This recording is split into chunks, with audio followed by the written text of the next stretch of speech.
আজি আকৌ এটা নতুন ব্লগলৈ আপোনালোকক স্বাগতম জনাইছোঁ। আজি মই যাবলৈ লৈছোঁ আমাৰ লক্ষ্মীজান বাগানলৈ। তাতে এখন হনুমান যজ্ঞ হৈ আছে, তাতে যাবলৈ ওলাইছোঁ।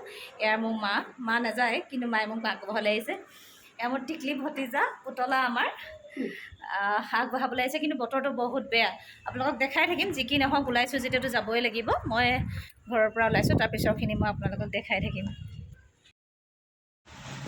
মন্দিৰলৈ যাবলৈ ওলাই আহিলোঁ, কিন্তু ইয়াতে ঘৰৰ পৰা টেম্পু ষ্টেণ্ডলৈকে আহিছোঁ। টেম্পু ষ্টেণ্ডৰ পৰা নামটিলৈকে যাম, নামটিৰ পৰা লগৰগৰাকী গাড়ীত যাম। কিন্তু চাওক, আপোনালোক দেখাইছোঁ যে বাহিৰত কেনেকুৱা বৰষুণ দবা পিটা।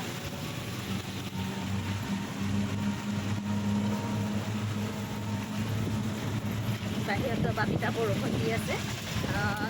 কিবা এটা পাবলৈ কিবা এটা অকণ কষ্ট কৰিবই লাগিব। তাকে যিহেতুকে ভগৱানক ফটকাই পোৱাটো টান। বৰ্তমান আহি মই মণিকাহঁতৰ ঘৰত পালোহি। এয়া মণিকা গামোচা চামোচা লৈ পিনে ৰেডি হৈছে, লগতে কলপাতো লৈছে, মোলেও লৈছে। মণিকা সৰু পুত্ৰ ওলাইছে আমাৰ লগতে, টিউশ্যন যাব। এতিয়া ইয়াৰ পৰা আকৌ আমাৰ গন্তব্যস্থান হৈছে লক্ষ্মীজান। সঁচা কথা ক'বলৈ গ'লে ভিডিঅ'টো এবছৰ আগৰে ভিডিঅ' হয়। আজি এবছৰ সম্পূৰ্ণ হ'বলৈ হৈছে কাৰণে ভিডিঅ'টো আকৌ আপোনালোকৰ আগত দিবলৈ এডিট কৰি আহিছোঁ। এয়া আমি গন্তব্যস্থান পাইছোঁহি, আকৌ চাই যাব আপোনালোকে। বৰ্তমান আহি আমি গন্তব্যস্থান পাইছোঁহি। লক্ষ্মীজান চাহ বাগিচাৰ যি মন্দিৰ আছে, হনুমান মন্দিৰ, তাতে আহি আমি উপস্থিত হৈছোঁ। এয়া মণিকা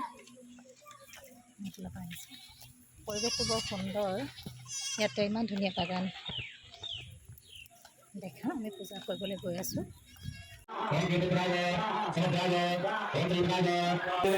ইতিমধ্যে পূজা পাতল কৰি মেলি আমি আহি পিনে বহিছোঁহি। নতুন অভিজ্ঞতা এটা শিকিছোঁ। আকৌ ইয়াতে যজ্ঞ পাইছোঁ, যজ্ঞ কেনেকৈ কৰে দেখিছোঁ। আগতেও দেখিছোঁ যদি ইমান ওচৰৰ পৰা পোৱা নাছিলোঁ, আজি ওচৰৰ পৰা পাইছোঁ। আপোনালোকক দেখাবলৈ চেষ্টা কৰিছোঁ। মণিকাই ভিডিঅ' বনাই থৈছে, দিব, তেতিয়া আপোনালোকৰ লগত শ্বেয়াৰ কৰিম।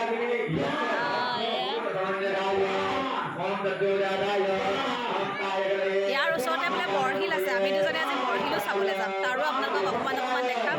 বেছি দূৰ নহয়, 3 কিলোমিটাৰ মাত্ৰ। আজি আহিছোঁ যেতিয়া একেবাৰে চাই যাওঁ, নহ'লে আকৌ অহা নহয়। ঠিক আছে। আৰু আজি এই অনুষ্ঠানলৈ আমাক সুবিধাই নিমন্ত্ৰণ কৰিছিলে। নিমন্ত্ৰণ কৰাৰ কাৰণে বহুত বহুত ধন্যবাদ। এনেকুৱা এটা ভক্তিৰ আৰাধনা যিটো আমি আজি দেখিবলৈ পাইছোঁ, লগতে আমাক সমভাগী কৰিছে। তাৰ কাৰণেতো মই এই ভিডিঅ' যোগেদিয়ে সুবিধাক মই ধন্যবাদ জ্ঞাপন কৰিছোঁ যে ইমান এটা জাগ্ৰত যজ্ঞৰ আৰু ভক্তিৰ যি আৰাধনাক আমাকো অকণমান হ'লেও অংশ কৰিছে। তাৰ কাৰণে মই বিশেষভাৱে তেখেতক ধন্যবাদ জ্ঞাপন কৰিছোঁ।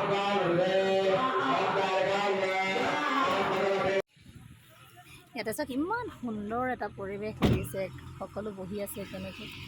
পূজা পাতল সামৰি আমি দুয়োজনীয়ে ফুৰিবলৈ গ'লোঁ সুবিধাৰ ভায়েকৰ লগত। সুবিধাৰ ভায়েকে দেখাবলৈ লৈ গৈছে। এয়া চাওকচোন আমি কি কৰিছোঁ। নৈখনৰ ওচৰত পাইছোঁহি। নৈখনত পানীৰ যিটো শব্দই বহুত দূৰলৈকে শব্দটো গৈছে। মই নামি গৈ ল'ম, মোৰ কিন্তু ভাগৰ লাগি গৈছেগৈ খোজকাঢ়িলোঁ বহুত দূৰ। সঁচাকৈ বহুত ভাগৰ লাগিলে। তাৰপাছত আমাৰ দুজনী আৰম্ভণি একদম শৈশৱৰ ল'ৰালিৰ দৰে আমি নৈখন দেখি দুইজনী পাগলামি হৈ গৈছোঁগৈ। সঁচাকৈ বহুত ভাল লাগিলে। প্ৰথমবাৰ গৈছোঁ বৰশিললৈ, যে বহুত খোজকাঢ়িব লাগে সেইটো নাজানো। এয়া আমি উঠি আহি আছোঁ। ভাইটিক ক'লোঁ, ভাইটি তুমি অকণ ভিডিঅ' এটা আমাক কৰি দিয়া। আমি দুজনীয়ে পূৰা বহুত ফূৰ্তি কৰিলোঁ। এয়া দেখিছেনে, এজোপা গছত এটা চৰাইৰ বাঁহ দেখিলোঁ। ইমান সুন্দৰকৈ প্ৰাকৃতিক পৰিৱেশৰ লগত জড়িত হৈ আছে ন সকলো বস্তু। সঁচাকৈ বহুত ভাল লাগিলে। আৰু এই অনুষ্ঠানভাগিত আমাক সমভাগী কৰাৰ কাৰণে সুবিধাক মই আকৌ এবাৰ এবছৰৰ পিছত ধন্যবাদ জ্ঞাপন কৰিছোঁ। লগতে 5টা কুণ্ডত যজ্ঞৰ এনেকুৱা মই কেতিয়াও দেখা নাছিলোঁ, প্ৰথমবাৰ দেখিছোঁ। জয় হনুমান। সকলোকে যাতে ভালে ৰাখে বাবা হনুমানে, তাৰ কাৰণে কামনা কৰি আজি এই ভিডিঅ'টো শেষ কৰিছোঁ। ধন্যবাদ।